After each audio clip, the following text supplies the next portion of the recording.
Seagadaine char de fáilte rómh go ceann cheathrún chumann lú leascéal lá thar léhantaobh de cheiricín de chlubanna ó ceann na tíide. Chluiche Ceannais chreibhecha AIB na héireann de chlubanna Sóisear agus idir bheannacht le himmartinsa I barca chróca gniomh. Níos déanaí beagin Chluiche Ceannais idir bheannacha gin a chur dúis an Chluiche Ceannais Sóisear idir Iascaigh ó Sligeach agus Phúca ó Ciarraí. Caithfar an chaidenáide ití a chlog. Agus níos déanaí ar féchach na cúig Cortha Ciarraí sin cíl chomín a gine cortha éantrama agus chuigheola naomh éana ó thuaisceart bhíal ferriste. Agus I hananta an sása bhosca Tráchtaireachta in tá Dáithí ó géine an daingin ráthí lámór mílteachtain geire cumann an sahinneomh. Yes, agsúil go mór leis na cluiche seán in ómh Dáithí grád bhfuil le annach chud míocht am léana le cluiche anna chóngracht so agsúil go mór leis. Seagadaine agus an lá nútáilta ar fad chun caide in sa I barca chrócaigh. Chomáile sin ar TG4 in nómh tá an Chluiche le Ceannais a gréibh síontar ómána na héideann idir bhhan an dala ó chunta éantrama agus Naomh Tomás ó chunta na Gailí han slitar á chahabh stechan son ar ití a chlog chomá. Agus na fórne tasnú le furin Easkey. Well, meascán de Hannah Warriors agus de lead na óga ar an bhuireann seo tá an lán cholaí Noel Maguire ó thoil tá sé siúd glán 10 bliain d'aois agus gimmart le Easkey le 2 bliain in nuas. Bé captain bhuireann Sligeach an ordearnach bhódar san Craobh chonachta I 2007. Le chóg na fórne Ryan McHugh atá ina Ománaí tofa chomá, fémar atá I gcethar Joe atá ina lehasaí lárinmh. Dála Maguire tá taithí na mbliana an gaptéir Eugene Mullen I lár na parke. Mactan marin manisteor Daithí Sligeach atá gimmart ina lehasaí ar dheis sin Dylan agus beise de bra ar an lántasaí Ryan McKenna do ar a bhuair a scórna I nómh fuair sé cheirfaointe sa Chluiche le Ceannais. Maidir le Phúca well hí Mike Moriarty sa bhaide ar an Sóisear Ciarraí ó dá raibh agus lán cholaí Cruaigs de Fúlaid ar Hartnett agus tá gábhán ile éireann an rád na minúr ag Mike Breen ó sa chóir amach. Is sa bhreatain bheoga Saoileach an chaptéan Nathan Breen ach má tá chuise a Daithí anna hapig ar fad ar chaid agus bhí sé na chaptéan ar an féimbliain is féiche Ciarraí 2014. Tá Breen agus a leabhádóir Lár Parker Ronan Murphy anna láidir ar fad. Sin lehosaí ar chléifar go halasaí a bríomh naascras chmórtas seo agus bhí anna chionna chur fad gin lehosaí Lár Liam Carey ar an Chluiche le Ceannais gine ar an óg chun galgan nuair a tháinig sé isteach. Tá ahrú an son sa chúne tá Danny Healy a tachtasteach an áid Niall O'Connor a bhí animnithe níos luathe sa teachtain.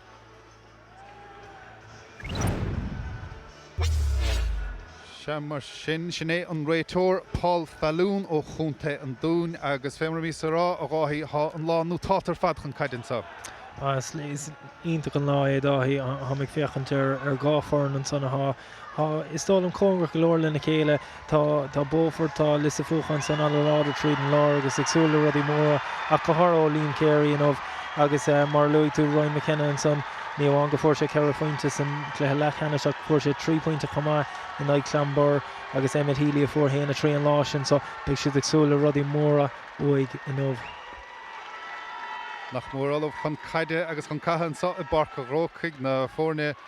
locht bainisteocht fágant na parke inis agus slua das bailithe stechan sa ó Iascaigh agus ó Lios Phúca chomá. Tá an dábhaile anna chosú le chéile timpeall ráiche tíche duine sa dáthráid bhaile agus slua das go bailithe stechan sa hinmh.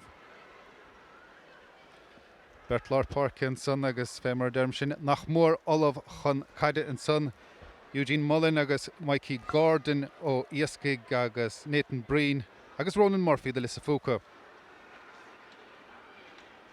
Nach mór olmh inis sin sa agus súlagan le anna chluiche an sa Chluiche Ceannais a gréibh Sóisear caide na héideann do chlubanna Sóisear agus tas na muid an sa agus Iascaigh sellh na caide pastach isteach ag Mikey Gordon is steach Joe an chúnach dulta amach ar an glíán agus bhí taithí go sa bheith gimmart le leadna Lios Phúca nuair bhí sé gimmart ar fórna féis Ciarraí ráthí. Ja agus nuair smaoin tú ar Lios Phúca Dáithí bíonn tú ag smaoine meallar imróirí anna nádóir ar fad.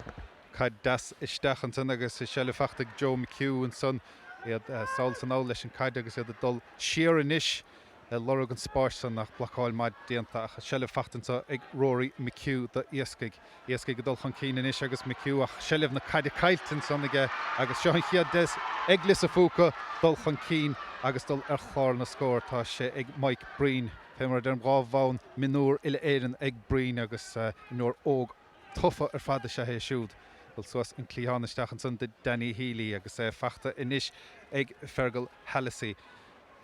Agus siar di Carey inis, Carey I gara isteach agus siar Healy agus Carey leis an íirecht an son bhfuil in chiad pointe facht an son ag Liam Carey tá go dain nuamant agus carú mithe son immert agus an chiad pointe facht an son dul Lios a Phúca ag Liam Carey. Sin mór den Ciarraí hédáí bhí sé gorta an son I ggur craobh na mórna agus há si agsúla rud I móra uig ar captain na minúirí Ciarraí. Shane Kilgannon an son lena chiad chicamach seolta macha Joe Lorna Parkige a cha fachta uirmháin eile ag Lios a Phúca agus ag Pádraig Dúna Ceannais Ciarraí anna múil go dtí sa chluithe pas all in isteach Joe na Ceannais an son nach mátá bloch úntacht déanta ag Rory McHugh a cha bhain sellh fachta Ceannais ag Lios a Phúca níl mar tá séir chicamach géalte an son agus tucha den Noel Maguire an Shannon Dúr. As sé sléir chumá go bhfuil an Easkey go gimmar bort an son contásigh Joe McHugh in a heisteachí líon lán tá sachan éanach le Ryan McKenna agus duine éigen an son aranta siar chu mar cosantóir sa bhreis. Se chuin Iascaigh inis agus iad bra fáinech an son mo na páirce seolta amach chun an Cluiche go dtí John Feeney pass isteach an son go dtí Dylan Sláin mac an bhainisteóra gan dát agus ríist bra fáinech Tarachar chosantóirí here ag Lios a Phúca pass beag das a Joe an lán tosaí an son agus fachtan son bhfuil kick géiltin son níl go dainach sé tachtamach an agus Mike Breen mar an sellh fachta go Breen go dtí sa chluithe amach go dtí Mikey pass isteach sa búna spás oscaite an bheach sé sellhráilte an chaid san nach dimig sé an son ó Fergal Hallisey a cha sé fachta Ceannais ag Hallisey go dtí Ferris ach cosin tanmhaid déanta ríist an son ag Iascaigh annach chud spáis hir an son I meas na gúlathe agus Lios a Phúca dtí ag aíocht a bhaint as an spás son ach Iascaigh a ríist agus a tasnú ar an únsaí a ríist an sa Lorna Parke le Rory McHugh agus annach chud cosin déanta agus cosin bhaid déanta an son ag Lios a Phúca a ríist.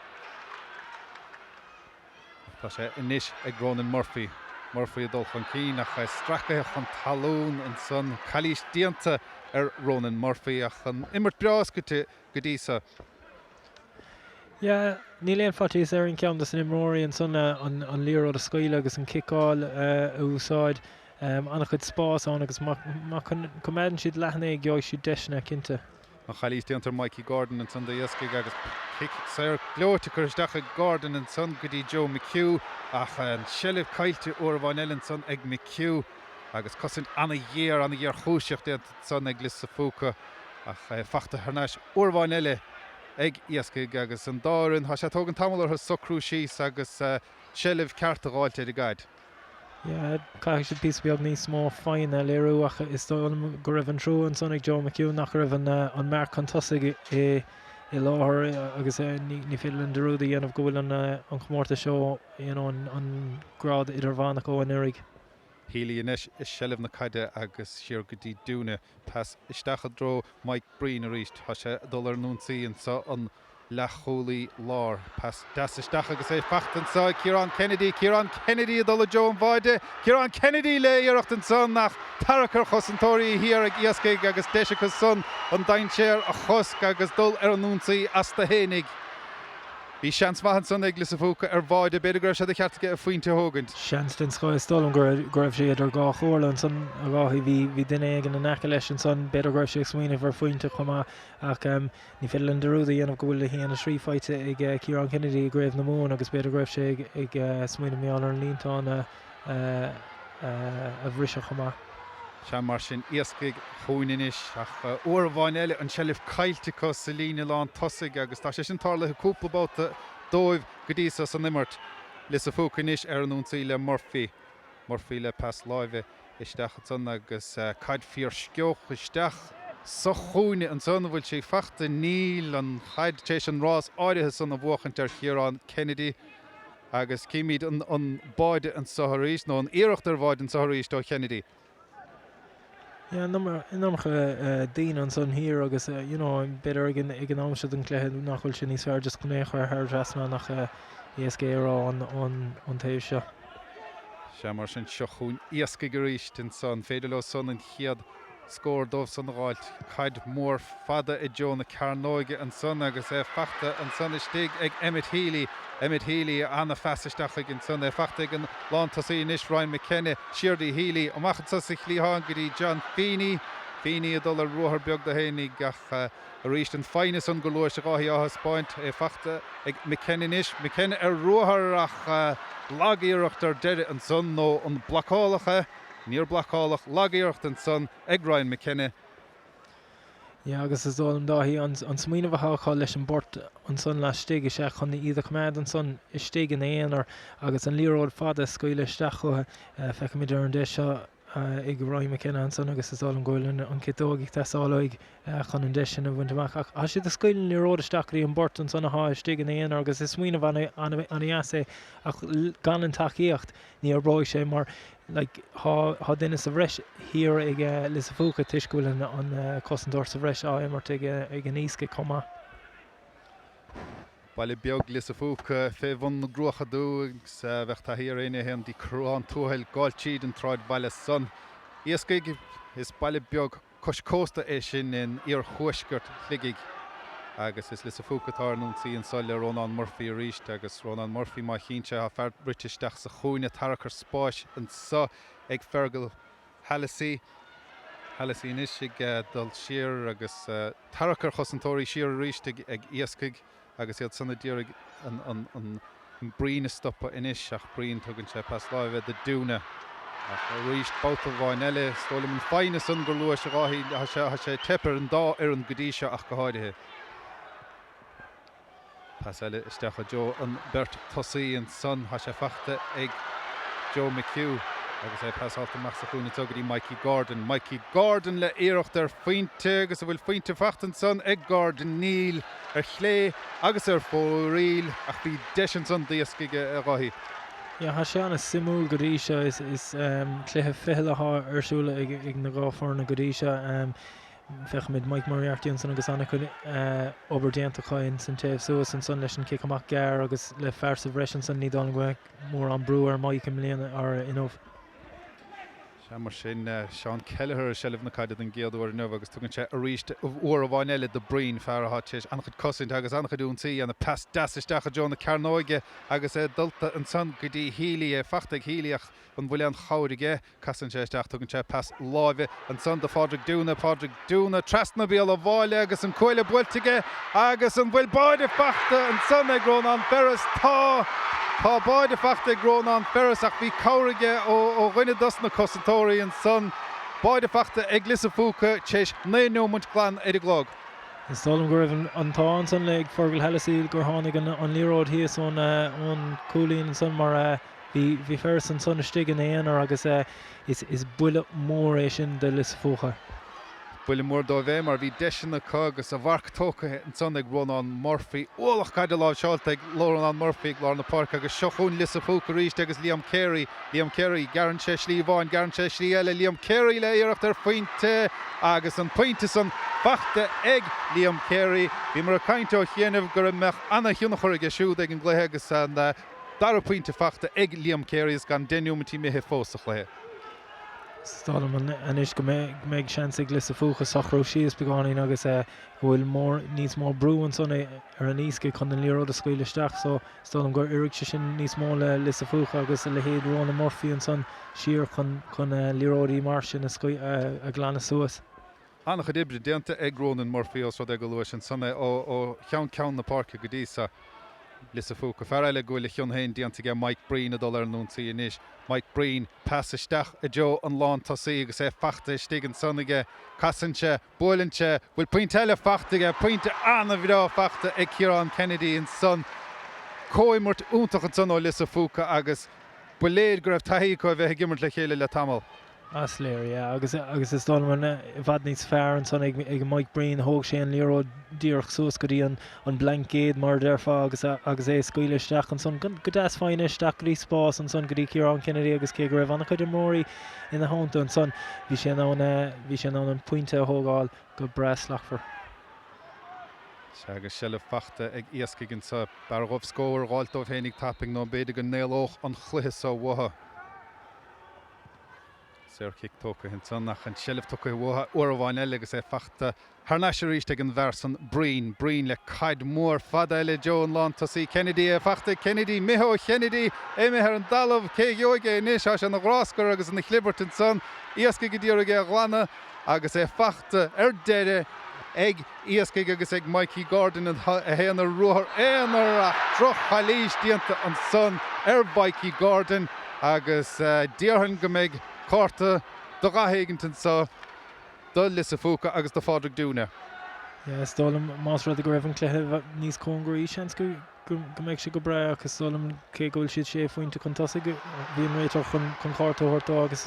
is féidir le pí beag frostrachas ag teachta seach an immar tan Easkey ag an puinte seo. Agus an gramús an anna áard ar fad ag pádraigh dúna ach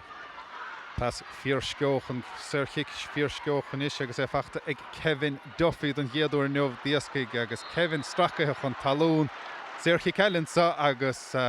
Cearraí go mo cheartóibh a ghaimsiú agus beidir go bhaidíist an chéad pointin sa neamh teis gáinúmtí díag. Ní le áras go bhfuil sé ach gúil sé ag teáil a chaig an puinte seach ní héon gic sé Iascaigh seach an airad sé beag nach da a chuig slaat amach an gúil agus Himid inis ceann mór fada ach á sé cám agus a fós an seileamh ag Iascaigh agus bíonar obair annach roiig chun an seileamh sin na gáilte chur siar an san go dtí Mikey Gordon uair a bháin eile gur duine an chalí seo céanamh Dylan Sloan inis Sláin pas láimhe go dtí Joe McHugh agus an fearlár Park inis bhfuil puinte fachtaige tá puinte fachta an san ag an Shannon Dúr Eugene Mullen agus a géad puinte fachta ag an Iascaigh Téis gáinúmtí díag den immert. Agus an immert an san ríist ó Joe McHugh ha man tóca leis cé gúil sé immerte sa lína lánta sachan san anna chuid obair déanta chun an líró de bhóchant agus an ceann siimplí an sa scoil amach go Eugene Mullen agus tógann sé an puinte go slach for agus hí sinnig teáilthe is há cumas na peúnta ach chaithí sé a bheith bhd níos fáinach leis an seileamh agus é cumad. Eugene Mullen le 8 bliana agus tucha agus Difriocht an bhór nó rá grúpa sais ar furin seo Iascaigh choláisteánaigh agus ledan 8 míonna díag agus mar sin dá agus an chailechas san ina Shannon Dúrí se mar sin lis a Phúca ar an nún sa ríist agus é fachta ag dúna agus dúna le hiíocht an san nach mithe ar chlé agus ar fóí lech annach chud spáise agus ges na tosa hen so dul lis a Phúca. Ach bhí an spáise naimse ag léim céirí fecinn tún an taithíá géin ar an lámór an san park mór an san caiil sé an marchalí a bhí géin san go deas éasca le just chasa anna siimplí ar fad ach crochaigh sé an spáis sin dó héin.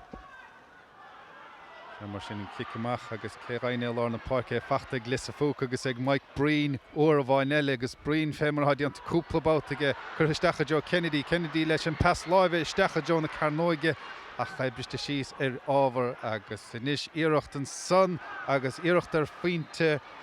dul lis a Phúca ag líam céiríach an count san mithe ar fóríl. Agus bheith roiin fadas na himnóirí sa ó lis a Phúca bheith teis immertan sa dórna idirchúnta Ciarraí is na grádanna éagsúla agus beir go sin le fiscin sa tlí go bhfuil sé dábalta an spás san na ghaimsiú. Is cléthe de friúléin san áte ar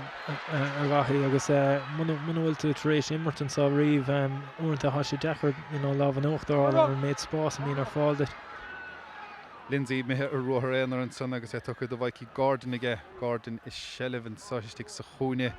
agus Iascaigh ar a grídíhil díraigh an spás san na chrathúach. Cosin tanna héagratha annach roiig an san ag lis a Phúca agus é lehhlacháilte síos agus an fersan na ríist Mike Breen seileamh fachtaige é dul ó ceann na parke ó bhosca go bosca Mike Breen anthóca ar fad leis go dtí sa chluthe. Agus an fear seo chumá leis líon céirí Pelador nádúra. Leis an pas fada isteach sé sin tíalta go cúpla báta fé mar a deirim cad fada isteach Joe Kennedy an Lantasí ach an bóta áirithe an cosint dianta go maithe san ag Iascaigh agus iad san inisiadul ar núnsaí le éana mailen. Nis Rory McHugh agus tugann sé aráige ag dtí Dylan Sloan. Sláin bhil saolan is agus bra fáinach mar go bhfuil tarachar chosantóirí ach fear Satharin sa sin John Feeney inis dulta suas ón gúine agus pas láimhe tucha Kevin Duffy le hiíocht ar scór ach an count san a bhfuil sé dultar fóríl tá inis. Deis eile an son ag Iascaigh ach a gobar annach roig agus annach roig chun na scóran na deis na scórála san na gáilt. Ja, agus is dólam le an ceann sin nach chóir ní raibh sé sin ar fáil in éachar agus bíon do chaimpe an na céad dáin áda an sanna a ránú agus an seaachceart a ránú agus bhechtí mar an Easkey an ceann dearnach an san. Nadidir bhfuil Lios Phúca feidir an dtíúirt isteach an san nach leanóid an immert péiscéala agus Mike Breen. Pas láimh Mike Breen de Padraig Dúna leis an iirecht an san agus bhfuil pointe iirecht a bhaine le mithe ar chlé agus ar fóríl ag Dúna. Agus inis an tanadíocht san déanta Jonathan Kissan a fágant na páirce agus i bhar seachtaíag Cormac O'Connor a tachtasteach ina anad. Ja, gortú I chuirteach an san ar Jonathan Kissan, orintanta bíonn tú tachtasteach go dtí cluiche cosúla seo agus I ggéirigh just an cluiche immert agus seansa thuirta haon immert ar an stáit mór ach is léir go bhfuil 5 aige na rútín. Gortú cosisiún san a bhaint de Jonathan Kissan agus sé an trú mar nílach seachnúntí diaag immert san immert ach péiscéala Lios Phúca ar núnsaí agus Kennedy gan duine ná déanaí timppla Kennedy le iirecht ar báide ag Ciarán Kennedy anna bháidir fad an san ag Lios Phúca ach ní raibh duine ná déanaí ábharcáil an nuair áirithe san. Nadidir cé átain raibh Noel Maguire imthe san bhí sé ar stréig leir an brisin san an cicáil amach ach an ceannas na feibnas mótá gin Easkey gin pointe sé go bhfuil Lios Phúca bhd níos fisiciúil an san timp lá gart agus has ag gach cad a bhóchan tá lasma. Agadain agus Bartíoch Madianta san ag Iascaigh agus pasisteach John Chúine agus selle fachta sa Chúine ag Lios Phúca agus ag Joe McHugh Nis an Lantasí Ryan McKenna lí siar ach Gear chosaint agus gear chuimhlint san hir sa líne lán chúil ag Lios Phúca agus iad sanna dul ar núntaí san beidir go raibh lehansan san ag Iascaigh gach nábach san mar is iad Lios Phúca dul ar núntaí ríist agus Ronan Murphy uair bháin eile is sellh na caide. Bra fáinach siar go dtí Breen agus Lios Phúca gan cís cás ná cathú ar an sa Bra fáinach Céirí inise dul ar rothairín beag gáhénig Céirí le hiíoch mór ard fadú a go bhfuil sé crín farír níl ar cheis agus ar fóríl de Liam Céirí. Ja, is léir go bhfuil siad a crothún na deisina sin a bhd níos éas go mar luigh tú níos luúhan san Dáithí. A manana tóca lá ar an rát Ibrahach chumá fecinn tú Éan Ferris ar Ronan Ferris an san níos luú agus anna chud ramú a dhéanamh ige sús go dtí seo hena féin. Mar sin Iascaigh agus géará cosun le scór a aimimsú tufte tappaigach an dhéar chosin a ríistúir bhain eile dianta ag Lios Phúca agus Michael John O'Connor inis a glanna an daintéad san a ruthar suas clíán na páircin san agus Padraig Dúna fear eile gohfuil sé mórrán ibre a dhéanamh an sa ar glíán do Lios Phúca pasisteach go dtí Mike Breen a dul ar ruthar bra nefaseach go hénig agus an feartha díreach take isteach chun páirce sin Cormac O'Connor agus íorcha Cormac san ach ar dheis agus ar fóríl. Bhí Lios Phúca bhíidir i gimmert I roiine héan I Géirí Dinach iad a dhí cháiliún ach mar sin féin is roiine tí Sligeach a bhí an Iascaigh I gimmert agus beidir go bhfuil an difríochtaidir an 6 grád san le fiscint sa hanneomh. Anna go taithí gimmert an aig le héadí Dr. Craobh agus an daingan agus an gaeltacht agus fecinn go bhfuil siad a bhd níos bhfuil a bhd níos mó taithí a chuir in sna rudí ceartaí an nós na cearta chruthú. Dis go bhfuil siad a gimmert an aig fórna a bhd níos fearr beidir. sé íirecht eile chur ar fóríl an san ag Lios Phúca ach mar a bhí sé ráthí hanna deisna áchrathúcha agus áchrathú go neafaiseach agus gur fristicha.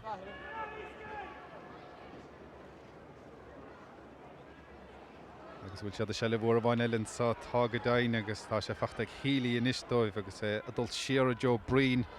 chun tasnú in athúir Breen in isiadal a ruthar éanar agus Gansaí stracha hin san nach cíníonn sé meachta agus rialann bhantáistin Saig Lis a Phúca agus a bhfuil pointe feachta an san tága dain pointe eile ag Lis a Phúca beáfáinach an san bhí rial an bhantáiste feachta mar go raibh Cluiche dianta Mike Breen agus pointe feachta ag Fergal Hallasí dóibh. Yeah, ha come den sco ha stíl den sco ag Fergal Hallasí agus ha sé is kickáí sé ar kicna chuma ach an kick amach dearnach an san fecinn tú hí nó Maguire in haar stré a ríist an uair sin agus Carmach ar Ciarán Kennedy an san fachan éon ar le Sligeach an Easkey faoi annach chud brú tím lá na park ag an puinte seo. Se chun Lis a Phúca ríist agus Ronan Murphy ríist agus iad bra fáinna chóir bhain eile agus iad bra sásta úmpú agus casa timppla agus tasnú iringluisteach den athúir Céirí a ríiste sealamh na caide go dúna machchan sa go dtí O'Connor siar go dtí Céirí tinse slíomháin tinse sí eile pas láimhisteach go dtí O'Connor ó bhfuil an chosaint géar a róhainte san níl sé feachta ag Céirí inis casan Céirí slíomháin slí eile pas glótil lena chitóigen san go dtíon bhearlar parke Nathan Breen in is sealamh na caide pas láimh siar go dtí O'Connor bhfuil pointe feachta san ag Lis a Phúca ach beidir go raibh lehan ar báide go. Is past in kids gone son o Liam Carey just leergus in kids go leerha again so ach is sé leer goil sé gimmerter level de frúlach an is ha sé ar hón an son agus sílan goil ten an hoscada an son cur stachar agus sé mar chailúnt olmhór ag Lis a Phúca má cha sé macht an barca. Se bhí sé gortathe riimiis sa chraibh chomórtas áirithe sa chaine sé isteach sa chluthe le Ceannais agus well beagsúla Lis a Phúca go me sé carcilóir an go déile an gluthe sa. Agus facht uormháin eile Ronan Murphy ha chun faigh á dhéanamh i lár na parca agus tugann sé de Céirí ach blacháil deasdianta san ag Iascaigh agus deise go son dul ar an únta inis ach Cluiche dianta Dylan Sláin an son nach géarghá chuile scórna fan drás an íle pointe feachta agus tíómintí fihid imithe sochlaithe hena hénig. Seo hiad inis le Mikey Gordon a dul ar an únsaí ach an iarachtáirithe san rógeara agus ní rá vinnig a reintiad na deisina san agus cheartó níos beidir dhéanamh ná mar atá siad. Ja, agus a rís an céad ceann bút an son ag Joe McHugh san le Sligeach obair na gapel a dhéanamh an céad fáitóir mar gléintse ar sa cluiche sa látá nóhan agus just big an frustrachas ag tacht ar ag an puinte sem mar ha sé ag bóchant an líród agus ní léon takeíochttaí tacht an son chun an tarna ceann na hógan túig. Iirecht ár de géine chud son ag Kennedy agus an dain séir beidir leite leis an son agus mé kickamach ná kick dahad a cúig bheith an sa dá Lis a Phúca ach cóimirt úntoch ní bhhaine meas na dosathe ach os na cúlathe suas ag Lis a Phúca ráhí. Ja, is léir go bhfuil lisacha cad bhfuil le déanamh ha gatain ar an lethnach céan obair an a bheith déanta ag Ian O'Malley agus na leid a há leis an son Brendan Lynch agus Fergus Kelly agus le héadí Donny Buckley an son a bhí choúla ach ha mé féchan ar Fergal Hallasí an son Harrison Kicksá agus bhí séimeis imime le Sligeach an son Liam Carey an úr déarnach chumá so bhd níos mór deisna fáitecha just caiistí de hógant. Hallasí inis sealamh na caide agus Hallasí túirt ben scór ach an countan mé heariste agus ar fóríl. Weil siad Lis a Phúca éanú ar an Diago Ciarraí atá gimmerte gluthe Ceannais na críomh Sóisear an sa barca chrócaigh a chun bhile den scéal siad Iascaigh an chiad ar an riamh ó chunta Sligeach in éon rád dus na comórtas das na clubban a bheith gimmert sochluthe Ceannais agus well tá híanam líananig fórna ó Ciarraí bheithan sa barca chrócaigh ar an lá mór. Mar sin Iascaigh be siad a ddíraigh beidir pointe beidir báide ráid riimiis sin brise le haach ó bháin eile an sellh cailtecha sa lína lán tosaigh ach se an iachar nuair a bhíon an cosint chógéar agus chodían an son hir sa lína lán chúil. Is Phúca níos dollar núnsaí ó bhain eile agus McHugh nó Murphy agus cad Iascaigh Murphy isteach an son chur siarach an Taslávis an orlí roáard an sundal is Phúca agus beidir chance déin sun le Iascaigh ná rah baide eiliscailte isteach acu. Pas Cluiche agus ní hen chiad ceanna bhíon sa hanimh pas Cluiche machtasteach an son ag lis Phúca ach Iascaigh in isisiadal ar núnsaí agus pas isteach I Joe McHugh ríisteach ó bhain eile an seileh fachta ag lis Phúca. Sin an aspa fáin an son a bhí mar chaim meallar níos lu agus bheith trú got de Joe McHugh ach a thorach le ag Roy McKenna chuma le héirí UG Mullen na scoil níróda isteach an fad rá hapla gur fad. Se mar sin agus céirí ríiste seileh na caide agus chur isteach an son Joe ná tosaigh agus anna hansar báide an son ag grón an ferris ach bhí sé ábhrín beag roáard. Báide bhí na cheannaige, báide bhí áhiiltige ach beidir trig roáard an son don báide áidethe. Yeah, líród is son gur bheith Liam Carey dul haig point an son agus bhí ferris an son ag éirigh an cúláil a ríis agus fuair sé an fointe agus speic sé lánsásta lena céad legadí sé híana héan fáitige agus anna chud obair déanta ag cosan siar chuma. Anna bháil an son an lár na páirce an sean an dúr Eugene Mullen ón gicamach de Iascaigh ó bhain eile an seileh fachta a fachta ar neis a ríist an son ag Emmett Healy de Iascaigh. Healy in isise dul ruthar éanaar an féidir leo rud éigeanta chur chláir na scóir riimiis an brise le ham inis ag McHugh ó bhain eile gearan sé isteach Joe an le cheorcuilach túr cosantóra lis Phúca timppla agus fachta ag an bhars an ríist Mike Breen anna chosainte ríist an ag lis Phúca. Another kick here tilted son ag Joe McHugh an orsin bhí sais brú an son ar túis agus brú Mike Breen isteach is slúáil mhór ach tagan lis Phúca ríis sin is. Mar sin lis Phúca ar núntaí an son agus Danny Healy le pointe bra an son ní raibh sé éan gláireach take isteach an nó modernach Danny Healy agus pointe anna bhreá fachtan son ige. Yeah, kickáil den kiad gáin son ó Danny Healy anna chud fuinmh léir hes a céad leach an rud a chuna goine ar an rud a taon lumsan san le madidir lis Phúca sé peladóí nádúra chun sé a le héirí Dandún agus Damien Breen agus le héad i goine ort an son leis na blianta nuas.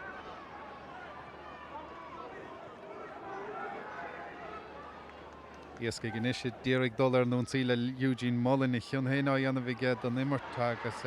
Roy McKenna I seileh na caideach ó bhain eile caiilte fachta ar neis an níos ríist ag Iascaigh agus ag John Feeney ar neistí Mullen pass dasisteach sa chuúna tungaí Kevin Duffy agus pass tu chu siar an son Roy McKenna ach ar chlé agus pí maithir chlé agus ar fóríil an son agus de eile son ag Iascaigh ach nithe ar fóríil. Yeah, agus tá mar lu mar níos lu an son tá Mike Moriarty Har a bheith compórda ar an kick amach an son anna chud rán aige agus is léir go bhfuil Liam Carey imethisteach go dtíon lína lánta sa chumá tar éis a bheith gorta an son níos lu ach isteach an son in neice le Danny Healy.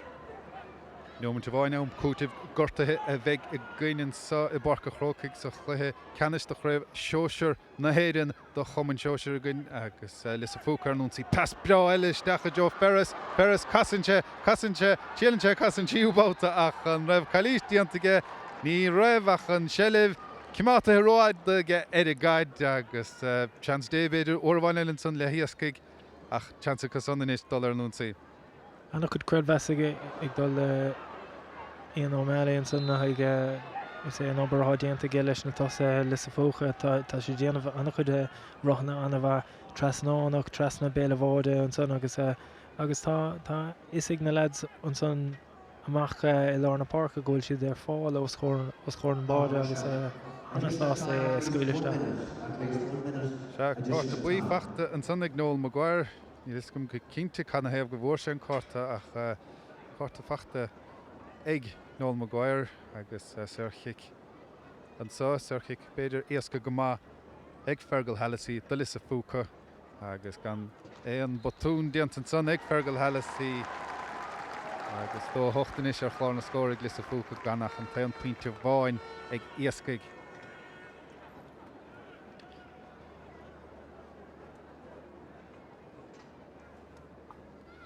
Mar sin sló dasbaile isteach ag Páirc Chrócaigh an sa ó lis a Phúca agus go dainú Iascaigh deirtalum go bhfuil slua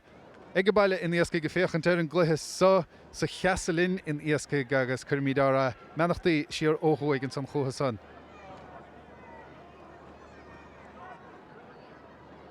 Ganan inis leis an cicamach a chórbháin eile seile fachta ag lis a Phúca agus ag fergal Halasí. Halasí pas lábh isteach go dí ó báide fachtan san ag Liam Carey hí sé fachta Ronan Murphy riimiis san nach báide eile fachta ag Liam Carey agus seile buirte an son ón cicamach agus bhí sé fachta ar dúsin san an iirecht ag Ronan Murphy agus Carey ní on sé éon bhotúnas ní thug sé éon tans do Shane Kilgannon sa báide an báide san a gágan sí a hocht ag lis a Phúca agus rihanráisló penrás a ráthí. Yes, léir go bhfuil Daithí tá cuma energy máach arthú an sanna gomachta seach ach an was é scéal an céad lehan sanna sé go bhfuil siad faoi anna chud brúig an céic amach tá lábh an óchttar ag lis a Phúca timpeall Lárna Pháirce agus tháina tosathe tháina pilladóirí nádúracha chun leas a bhaint as na deisina há siad a chrothú stálam. Agadain agus Ronan Murphy agus Nathan Breen déanamh anabhartíocht ag Lárna Pháirce an son ó hús deide agus rihanráis mar den tú pilladóirí nádúrtha ag lis a Phúca agus ferris an son cíimi dé leis an báide an chiad báide an son cabhar beag aige ón gosantóir ach an cosint géar chosint an son molin an son a 4 pointe dóibhann sean an dúr ach bin an 10 pointe fuardar sa chiad le agus cóimort íbhín ar fad á dhéanamh ag lis a Phúca an darabáid an son ó Chiarán Kennedy tíoch anabhrá an son cíimi den sa Rís Danny Healy is sellh na caide agus pointe dasig Danny fémar a vís rá le líon na Tráchtaireacht a ní raibh seanim na heile is nua chaine sé decha go leom déarnach ach mátá anna chionnach chuige ar an nimmart go dísa.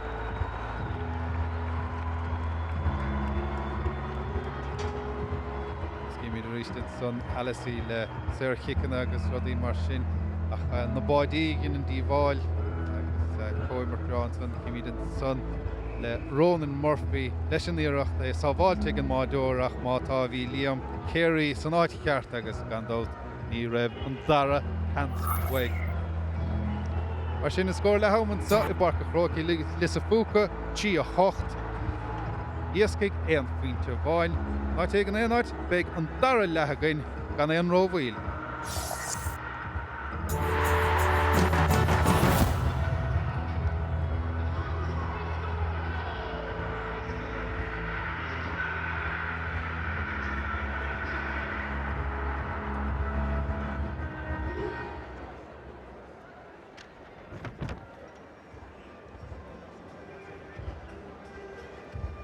Thanks, lads.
Beaufort, and we're absolutely delighted to have an opportunity here to make the future stars of the two clubs to show off the skills that are in the clubs and all our schools. And to say thank you as well to the teachers and the club lecturers who give the time so freely to teach the children skills of Irish games. Hopefully some of these children and their advisors are very and we thank you in years to come and represent Beaufort and Easkey. Please give them a warm welcome to Beaufort on this very special day for the two clubs.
Seagadain fáilte over na se chuirde go dtí cluiche le Ceannais i grád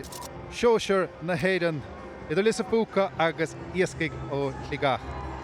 Lios Phúca tí a hocht le náid a héan chun cín ag le ham agus an dá ar an tachtamach idir báid cinis agus sin nach mór olaibh den dara le. Nis mar sin fé láthair ar bealach telefíse TG4 tá an cluiche le Ceannais i gréibh amán na síonsear na héireann idir bhunán dála as Éontrama agus Neamh Tomás as cún té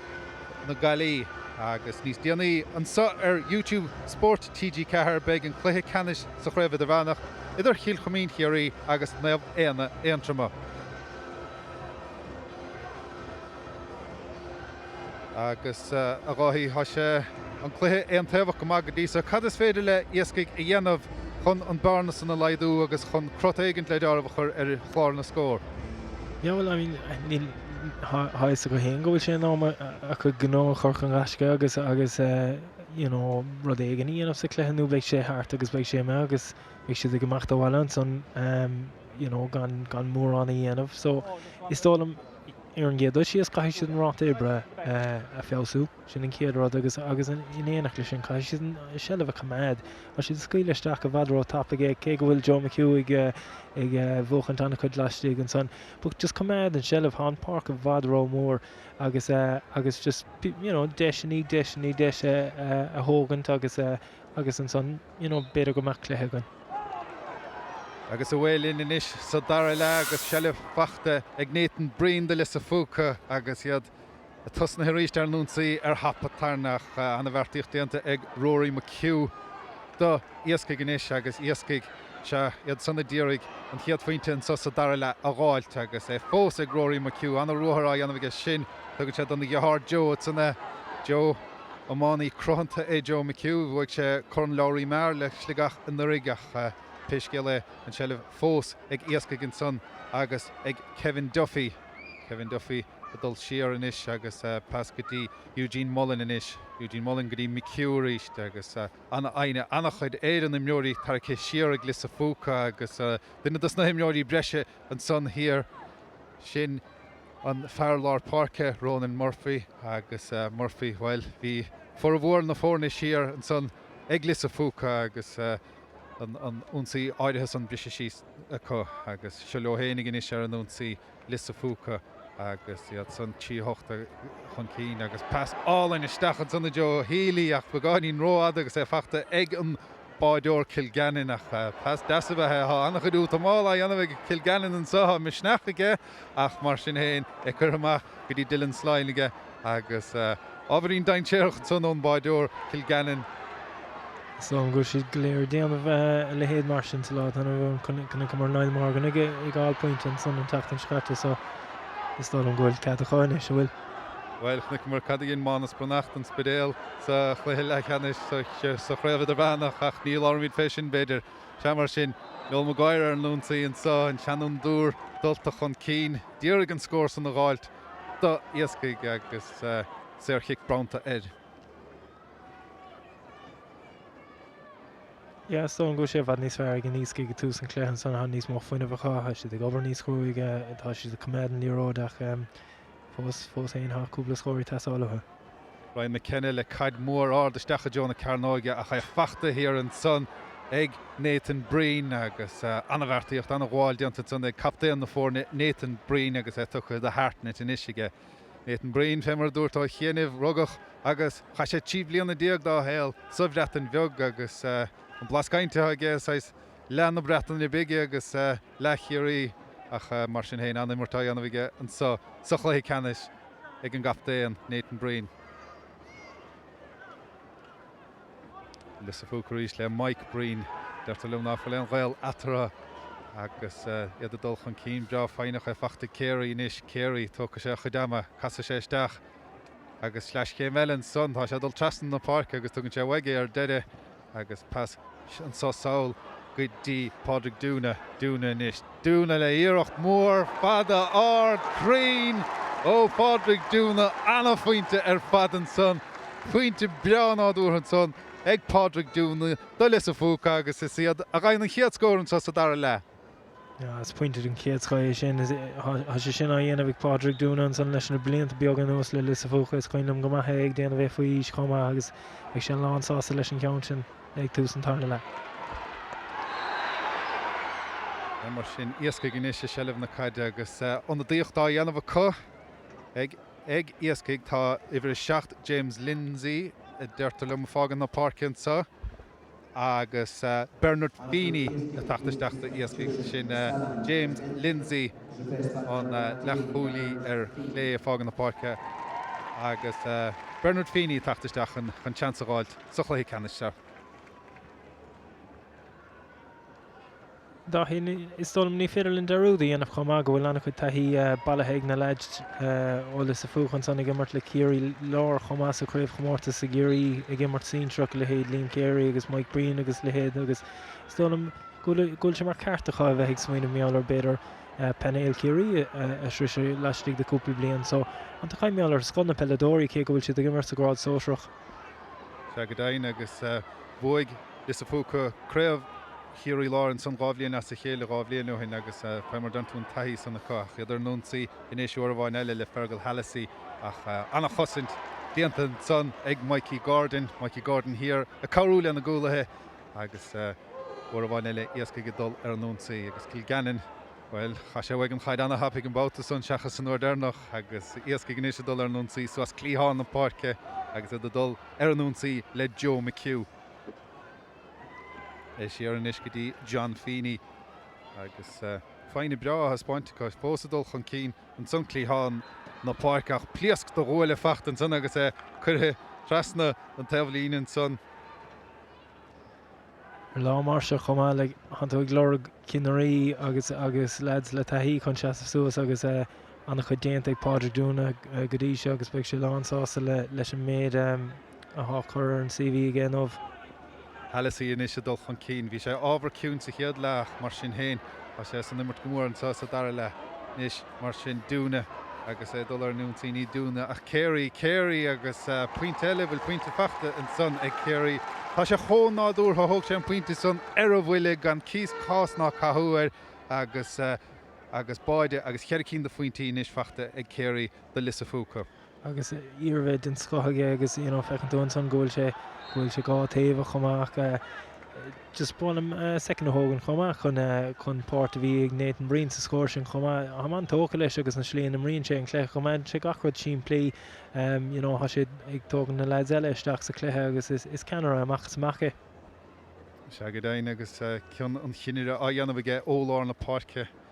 agus séir chicin sahanis do Lis Fúca agus thugant ag Hallasí dóibh gáfaointe fachta go dtí ige an féidir leis an tíú ceann gháilt. Bra nefa seach, puinte brailinn son óséir chicin son ag Fergal Hallasí agus cíimiid an son ghfuil ionadaí eile áthirtaisteach ag Iascaigh Brendan McGrath i bhfuil 28 a tachtasteach agus Andrew Kilcullen a fágan na páirce. Sin Andrew Kilcullen a fágan na páirce. Ciún go maithe bhí sé nuamhach mar sin ní a puin caide a dul isteach an is reo. Ja, agus is stálam gohfuil cé gohfuil dizí sláin ag glór rud éigen ón na fearrunna an sanna háid tachtasteach chumá is stálam gohfuil sé ag tortan deis dus nimróirí a bheith ar an gcárta barc an cróca go ar lá mó mar sin, but á Fergal Hallasí ag tachtasteach sa cléthe is agus chun sé in de maldúna gaine domsa fear a dimar le deire le fear mór áardach ach lán de scil agus in an gachrad dhéanamh san cléthe ach uanta just bíonn sé ciún inis is a rís agus chaithigh sé a chuméid i héana stig sa cléthe uanta. Well, há de se lige an so ón gic séir Fergal Hallasí ar a chearú faointe gáilte nuamh agus Iascaigh bhíidir sa grád sínsir Sligeach cúpla bliana nach dí cháilíochad go dtíon Craobh a bhanach agus an son an bhíon míag san ríis dí cháilíochad go dtíon Craobh Sóisear agus sálaíonn siad éil héananig beidir mar chuireann idir bhanach nó beidir fuair an sínsirech bhuaidir chuig Craobh sínsir Sligeach ach an ceandarnach agus an bhí de sé na seacadí déanacha mar sin seo an lás mó bhí có mar chuman le blianta mór a fada. Ja, agus is dul is Leo an pe rud a Harlín an óh ten si de ration san grís Sligeach agus beag si gimar sa Ryan Idirvana go mléana. Nathan Brina dul ruúthar níis agus tógann sé faointe béidir greibh deisir bháid an sonna ach I breásásta lena faointe well barna tí bháide agus de faointe idir na fórne tí bháide agus an faointe íag an níis idir na fórne agus is tóch an úirte leis sin ghfuil beidir ná fuil an rágum le báide ag an staidáirithe so ag an buintáirithe sa chluthe. Agus is stoilm sin stíle hágé sin an sais imróir na bhfuil sé siimplí cumádan sin sellh cumádan sé gachfuid siimplí ag chomáile sin is stoilm ghfuil a bíoch sin agé na bhfuil ag testáilt timppla lána parca. Iascaigh níis agus lena garta thuúr dóibh níl siad te stoppa níl siad te stad agus caid mór fada isteach Joe Ryan McKenna an son nach bhfuil bháin eile fachta ag an lán cholaí dearhartnit. agus charachar spáisisin is ag Lios Phúca. Agus ní flár ghfuil dagan san isci timppla na dúthaí san mar idir Lios Phúca agus Cíl Chomain agus Cróca Cílárna bheith I gimmart sa chluithe le cheanna sin tachtan Tichún. Ní leach beidir 5 km diagadar an tí ar an son agus iad an so im lá lia Craobh locht takeíocht an dá ar an so hinneamh. Tá mar sin hílí sa chúne chasanse tugann sé siartha Cearraí las muda má tá gá I ggé leis agus is Cearraí há an sellhín is. Cearraí tugann sé isteach sa lár an sunna go dtí Kevin Murphy nó go dtí Ronan Murphy tugann sé saolaríiste agus bea fáinach an is Murphy pas dasisteach go dtí Cearraí sa leithhearcail Cearraí thug sé roinnt bha céimeann an son nach puinte breáile facht an son ag Cearraí agus rihamrá sé fad le Lios Phúca inis sa chluithe ceannais agus mar le luú tú níos luú an san cóimart an Ias go bra fáin ó taobh na páirce agus an na líróisteach a ríist big command siad lechané bíon pócaí istigh sa leáin san agus an hostal na deisna sin thógáil.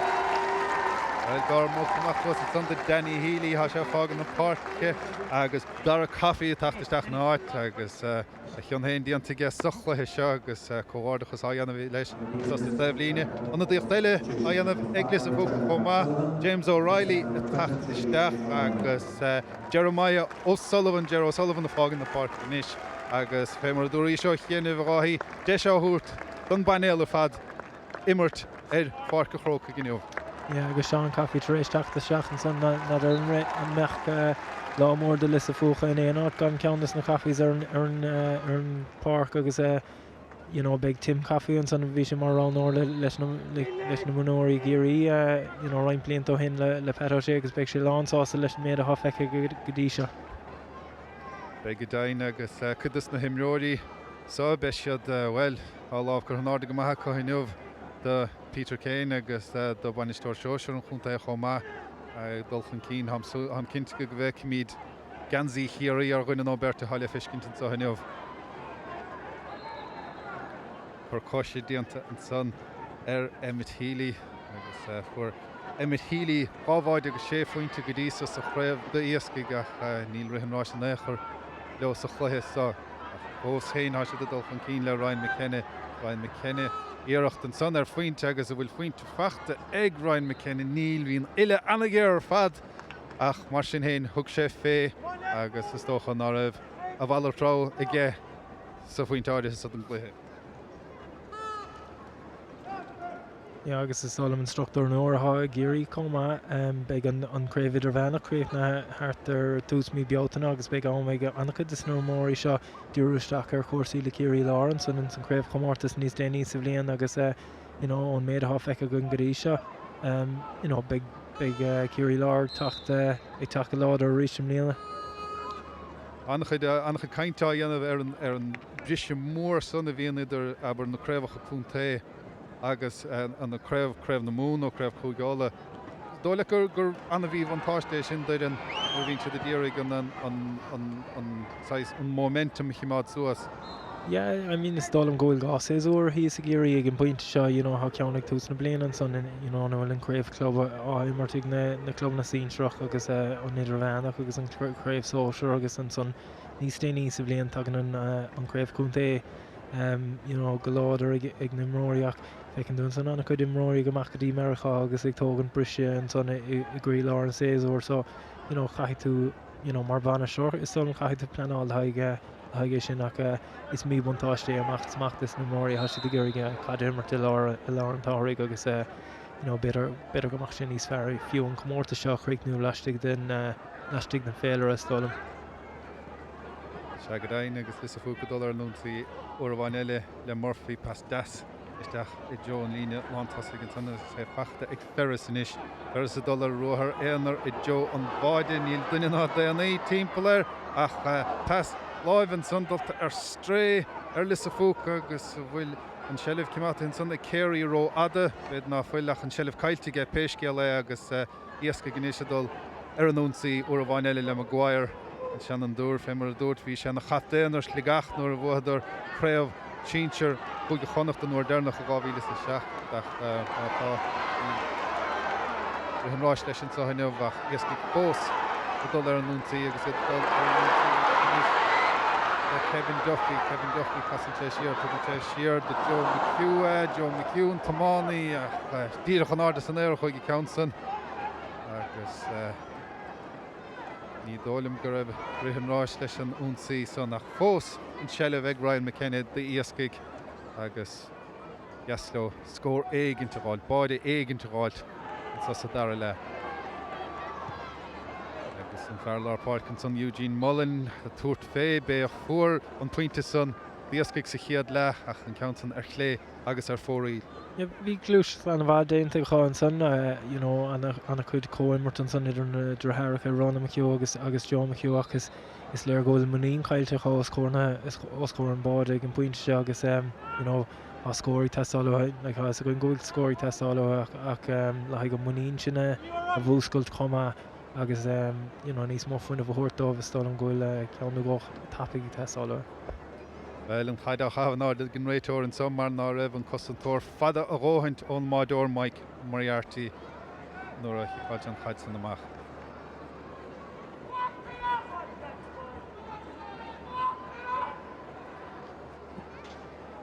Joge se hanis Mullen ach ní hé ach Murphy a fuair an ceann áirithe son. A man hóca ar fad le Murphy ó hús deide an sa máisteach omláán achtaige ar lár na páirce an dát néad an brína carú leis ach bé a hosnig for a bhór na hen únsaí ag gin lis a Phúca an sa ó hús deide. Is facha é le há sé an son agus há sé cosint há sé os chóir an báide chumach an carú nó agus fecinn tú an son ag crothú spástó híon an son chun fersa breise thuirt de Mike Breen an son an kick séar hógan, but antócha leis chumá há láidir an chéadchaige. An a dtíocht eile dianta ag Iascaigh an son há éana mailen i bhí chuig go fágan na páirce duine dus ná honnadathe an son Brendan McGrath ach uair eile gíor chosan dianta an son ar an máide ag Lis a Phúca agus iad a dul ar an núnsaí cos céim bacaí in éan Breen sa chatéan an son bhí sé dúrige héine a gheabhsú agus a leis an son ach ní raibh leis an gaiid. Iirecht an son ar faointe ag Lis a Phúca ach dulta ar chlé agus ar fóraí agus an chos céim bacaí son fós in éan Breen.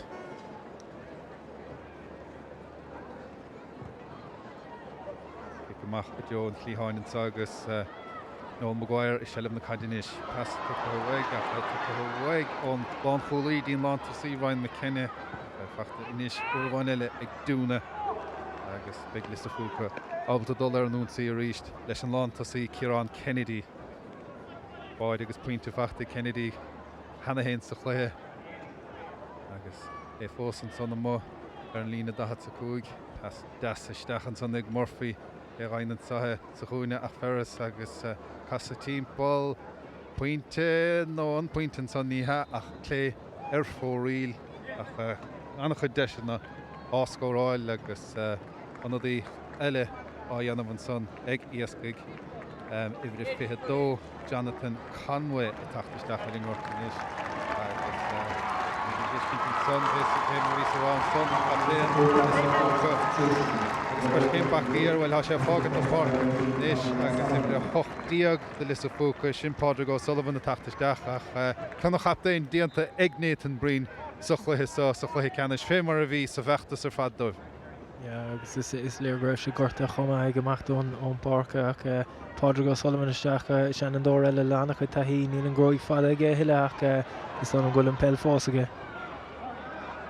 Agad dain agus a chance aige níos a fihnómatí fáchas a chluhé nó denómatí be cheart rá fágus an chluhé agus a rion bhágan an mar. Jonathan Conway.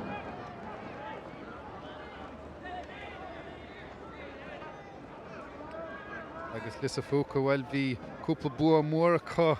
i gréibh na mún teist do buchant ar na Gaeilge gluthe Ceannais Ciarraí. Téis an breise lis a Phúca ceartí díag na Gaeil dó a hocht díag. Bhuadar ar bhéal a halúbaig gus an grásaigh an son sa chiad gluthe. Cúig a sé díag le héanané ar chorrathir Hibridáran. Fuair cúig fihití gine cuman bhí halt cí sóig go chunta an chláir agus fuair dótí a gine dram tairibh téis an breise i gluthe Ceannais na mún agus bhfuil ar a héananig inis bhí an cluiche Ceannais nó an cluiche Lechanis ní fuair a cháfaointe díag agus anna díocht eile a dhéanamh inis ag lis a Phúca. nó Cart Dublin sunfight ag mai Brian Norton stáil an gcuir sé ag Rash beidir an réitóir ná Cart Dublin ag ceantas na Ciarraí lis a Phúca. Ja, tá idir tí díag sin Niall O'Connor tachtasteach agus idir díag an persan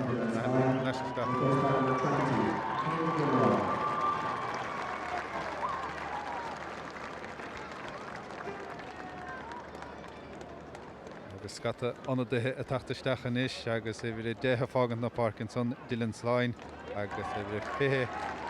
Hayden Gilroy a tachtasteach. Peile héireach sé fágan na parkin í nach úntaach agus well sofa an bua mór so fachtaigh lis a Phúca ortha ach deis inis ag Joe McHugh an dara pointe bháil Iascaigh agus é sin dianta go maithaige an son ón Ciarraí an dara pointe fachta ag Joe McHugh Iascaigh téis chuige nómant imirtha agus náid a dó inis fachta ag Iascaigh. Níl éon áras go raibh sé sin tiltte ag Joe McHugh anna chud obair déanta agus a chéad le i seos córa ar amach an láir fad agus i ggéirí grodaí churthú agus níor chaise an tóáiliste go riomh so is sin go thomlan tiltige. Agus fémar vís rá amánaí cruthantas McHugh chomá bhís ar an chligaí go bhuaig an labhraí mar nuaigh agus anna gháil fachta ag mullen an son lá na parc anna bharcócha hiige agus Iascaigh go dul ar an núnsaí inis. Dul ar an núnsaí le John Feeney fósamachta agus é fachta inis ag an lán thosaí archléig an tíl puint inis fachta ag Duffy do Iascaigh agus Chomar Deasan son únsaí an Iasan son ag Iascaigh. Ja na yes a gáí an son níl éon áras ach gohfuil pelladóireacha agus gohfuil cumas na pelle untú ach agus ní léon áras ach bhfuil sé roií anna chuma ach has sé tilteach agus has sé teáil sé teála chu léirú gohfuil pelladóirí maithán tú agus seans go méid si do reis sa grád idir bhánach nadidir. Mar sin agus iad a dul ar an núnsaí inis anna chuid anna dithe takeithe chun parc agus an imirt briste suas ábhar agus beidir go an te sin Iascaigh cúpla scór a chur suas agus iad a dul ar an núnsaí inis le Jonathan Conway agus Jonathan Conway bea fáineach a casa timppel agus a dúirt an teileh bhuaig a le fachta inis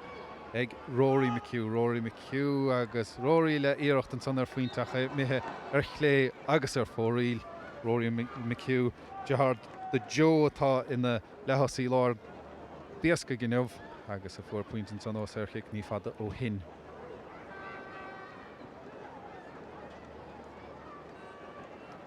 Agus fechtach anna bhagad ísa ag Iascaigh chomá bhuadar ar gail na hamóire ag gluthe Ceannais Sligeach le héana héanaíag le héana ceathir bhuadar ar gleann fearna chuilte chlochar as líotrum le dó seachtaíag le héana né sa chéad cluiche ag gréibh chonachta bhuadar ar balla ó BEO le tí seach le náid an agus an bhuadar ar neamh páric náirthe ó chunta na Gailí le aon pointe bhaint sa chluiche Ceannais bhuadar ar rua ar chumanna rua ó chunta hir chonneil le héana hocht le na pointe sa Cluiche le Ceannais agus tá siad an Cluiche Ceannais agus fé mar a dúirt ó chéanamh siad an chiad chuman ó chunta Sligeach riamh a Cluiche Ceannais in éon grád dus na comórtais clubanna AIB agus ládá séile se cé go bhfuil an lá mithe ina gcuine ábharín ach nábhac san lá úntacht an club se a bheithansa a barca chrócaigh éon lá. Pointe breá eile achta an son ag Liam Carey agus bhí fémar ví rá bhí se gortathe sa Cluiche le Ceannais a chaine sé isteach gahar sé an Cluiche san ar fad agus stíl íhinn nádútha Peile agus scóráil gorábach an sa Cluiche Ceannais. agus solam begar súlacha méid ar an tanan sin chuig sé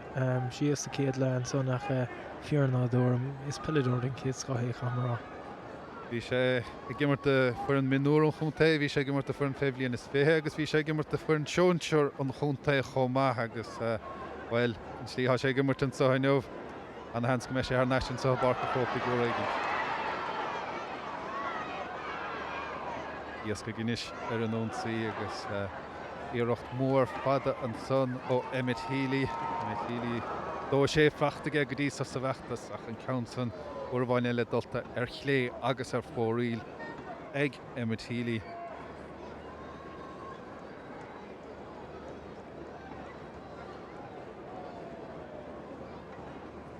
Agus bheith trógad is tócha do Iascaigh mar deirm iarracht anna bhór déanta annach chluí buirtecha sa chréamh go dtí ach just ní robar rudaí amach dóibh go rómhaithan sa hainmh. Agus feice mé go minic é barc an chróca agus mar luigh mé uaireanta is cléthe de friúil é an son tíoscúil an parc chó fada sin chó lehan sin agus uaireanta just níl daine tá ar agus is léar an iscúil siad ag gúil si ag an eile taithí ar an gortaigh an pointe seach ach an taithí sin an chuile san mór agus Phúca agus sin. Nummer tanna bhór an sa le beidir cúg nó denúintí ach dóchad an Cluiche buirteigh lis a Phúca agus cear pointes fithe chlána scóracha ganach tíí ag Iascaigh ach mar sin féin imar tanna Iascaigh mar tanna Iascaigh a dhéanamh coil le cúg nómatí nuas. Mar luigh mé beidir gúil siad de teachta daithí ar an gort agus beidir gúil is chuin nach bhfuil mór an eile le chailúntacha in óbhach is léar nach bhfuil sin an scéal den Craobh dómh is fuair an a bhaíad agus beidir go raibh níos mótilta chainmh. Se mar sin lis a Phúca ar an únsaí a ríist agus iad ar an únsaí le Pádraig O'Sullivan in sean an dúideach anna chosin déanta ríist úr bhain eile san ag Iascaigh agus deise go sonnadal ar an únsaí inis agus ní lean stad leo lena garta fuair níl siad treis stad, níl siad treis éirías ach dul ar an únsaí agus i ddíraigh deise a chrothú agus a bhfuil pointe breáfach sannacha ag duine as na honada heis Sean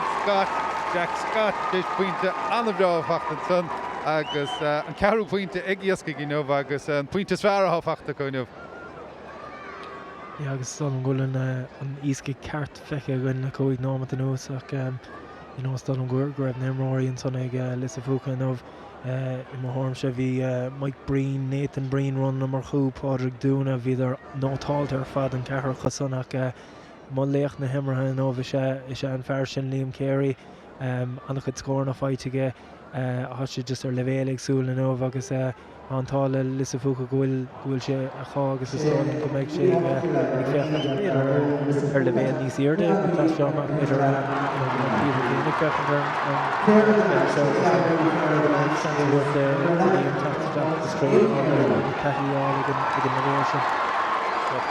Iascaigh inis agus iarracht an son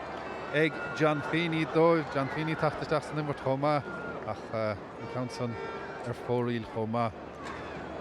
agus mar denú Liam Carey is tócha go gabhraíonn an córas ath i géirí leis na fórna dúthe lena le héadí Liam Carey be sé le Ciarraí lár i gréibh síinte an chunta choíonn le imreoirí mar sin bheith gimmarte ag an levéal son ní bháin leis an levéal Sóisear ach leis na fórne sa levéal síinte chomá. Stálam gúil sé compráideach leis na minóirí chomá leis an slí nó bhfuil néimróirí gimmart leis na scoilne agus big deisna, ag líon céirí a bheith feicálaach im líana níháin le lis a bhuachach ach le céirí lár agus big na ránóirí céirí fechantar na cléhí sin so má lean sé leis an forma hágé agus má cumaidan sé súla ar na gortathe big tócaí geile anna geall ar fad ag líon céirí agus léch na himar go thomlan tiltte géanamh. Ba go daine agus fémar a dúirt is stáilm go bheic for Liam Carey an Soha Barca Chrócaigh go minic as a hamach agus cion hain agus cion faigh dianta ige don immort an sada lis a Phúca in Nómh agus beag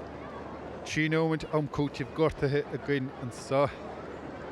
I Barca Chrócaigh agus Cearraí inis a chu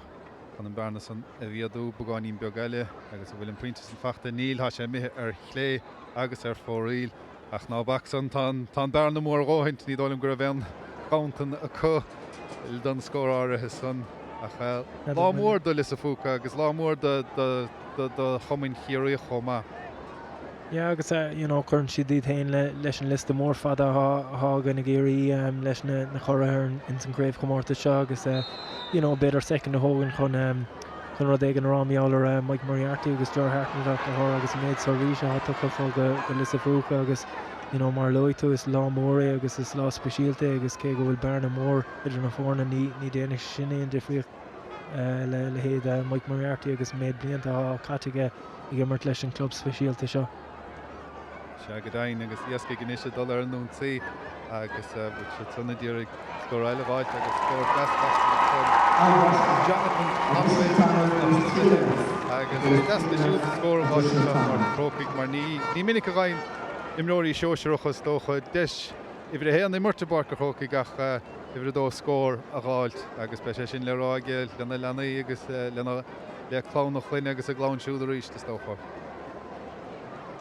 Solum gan bheith is drovéesc nu in rud mar sin like níl mór an imróis le go chumá éis sé martin I Barca Chrócaigh agus na scórna a bhaintach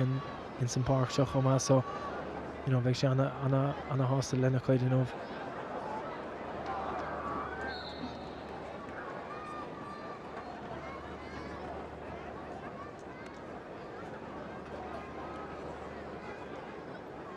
Mar sin Ciceamach a ríist ag Kilgannon agus bhí sé gnóthach go má leis na Ciceamach an sa Iascaigh in Nómh ach uair a bháin eile I gáileach aige agus dulta macha jo an chlíháin sa agus pachta ag Rory McHugh Spar eile ná stad ó húsdélig an sa Rory McHugh is a Phúca dul ar nún ríist ach anna chosin dianta san ag Brendan McGrath Iascaigh pachta ar neisig lis a Phúca ríist agus Céir uair a bháin eile géalte an san agus ní chearc amach an aibh ag lis a Phúca leis an ceann áirithe sa ach Luis is tócha na fórna eile ó chiaí háte sin Craobh áirithe sa bhuachaint I 2005 bhuaig finiúige bhuaig ar deirta I 2006 2009 be báta réna hena sceige bhuaig Cusláán Ghéire ó Charcaghine 2010 bhuair neh muide ó Charsaimhíne 2011 2015 bhuaig Brosnacha 2016 bhuair gleann bethe gleann Charthaige agus is dóilm I 2019 gur bíad lis a Phúca a bhuaig an Craobh im líana a dtíorthain mar a darlíonn éirí Lazarus ón más ach ní dóilm é fóríd Iascaigh. An sa ag lis a Phúca agus puinte eile tóchathe san agus tóchathe ag Niall O'Connor. Bhí sé animnithe letas nó ach níor hosnig ach mar sin héon puinte fachtain san ag Niall O'Connor I bhar tídiaag de lis a Phúca. Tí 60 gan is ar chláir scóra agus san chócín de faointí ag Iascaigh. Over má déanta Niall O'Connor ná a tháinig sé seach ní sé Iascaigh agus há sé anna eachúnta dáit chailúntar ar réon fuach sa látá nó bhana stáil an ghfuil Creek nóirí a gin chuma inionad fearúnad agus beag sé ná féchantar mar sin chuma sanna bhaige agus anna nótáilta ó ná na tháinig sé seach. Gadainha Madiantaige ó Canar agus Madiantaige Iascaigh sa dara lehan son ha siad níos fearna mar bhíidir sa chiad le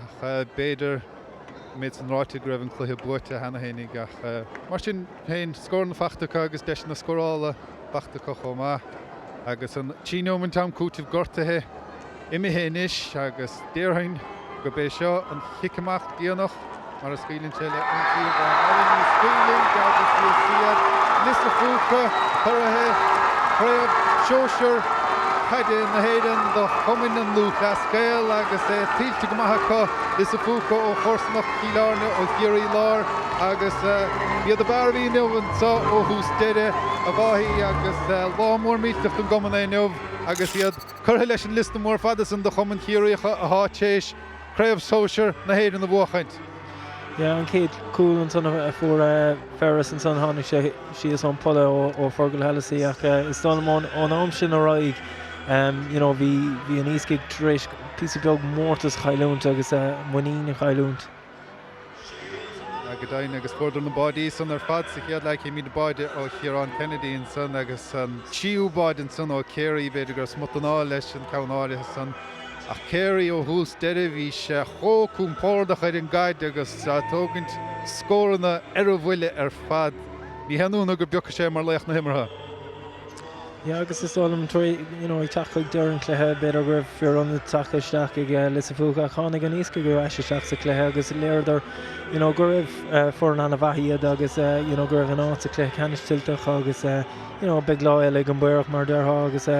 you know just you know normal to Hogan to reach con you know Tespontis Mike Breen Nathan Breen Ronan Murphy agus Padre Duna Luna Chama Peile Dorgan Kiad Scohiad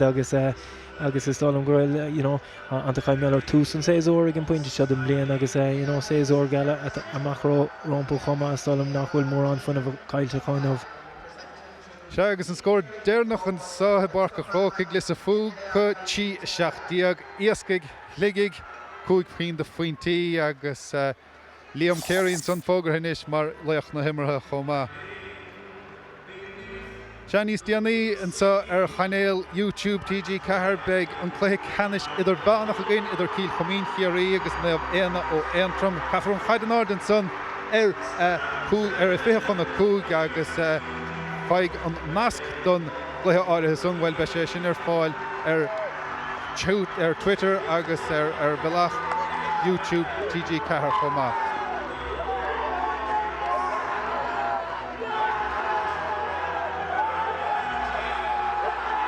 Mar sin agus Lis na Phúca agus iad lán dáthas agus lán do bhórtas cinne agus do bhórtas áite leis an éachtaá buinte machacha. Bhí Cluiche Craogacha I Cluiche Ceannais na Mún agus I Cluiche Ceannais Ciarraí agus bhil bhí a bar a bhí ó hús deire an sách mar sin héin.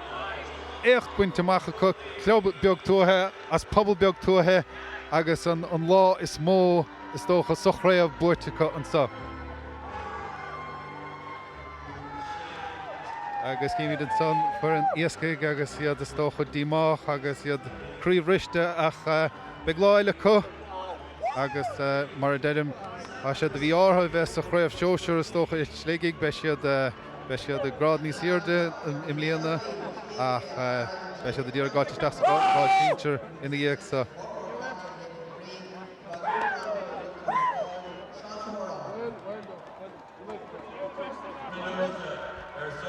Agus déanana slí suas ar dáú í ógáin inis chun an éisteach lena gafta an Nathan Breen an fear rugach agus a chaití blianana díag dá héal sa bhreat an bheag ach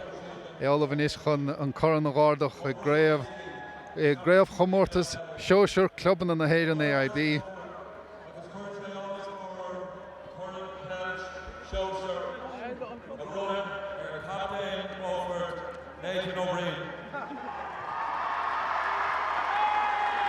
Greenis chun an corn a gáardach dá Lis na Phúca agus churan eile a dul siar go Ciarraí an taonbáilta íogar a bhir nó Ciarraí sa Cluiche Ceannais agus buaite go maithis ag Lis na Phúca agus an cinnte go méid ardaíthe feig tíó ceart do léanta a chuhí san son Lis na Phúca agus an Craobh buaitecha.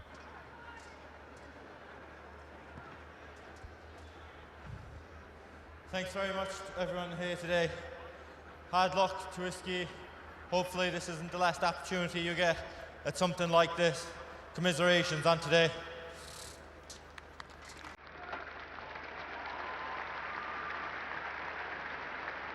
I'd like to thank everyone who was involved in the team, the backroom staff, the management,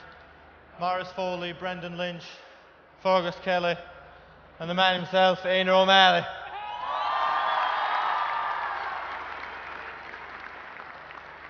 A huge thank you to our sponsor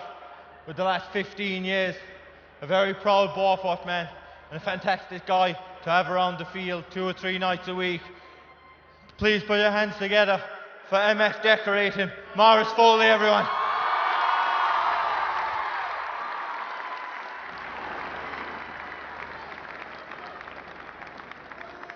I'd like to thank the supporters here today, everyone who travelled up from Beaufort and around Kerry, and everyone who came from around the globe, from America, Australia and everywhere in between.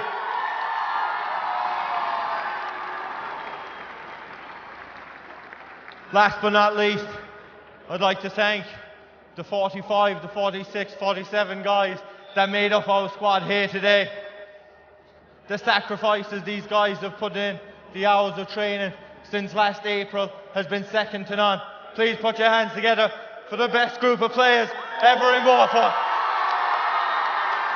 Thanks very much, guys. Thanks again.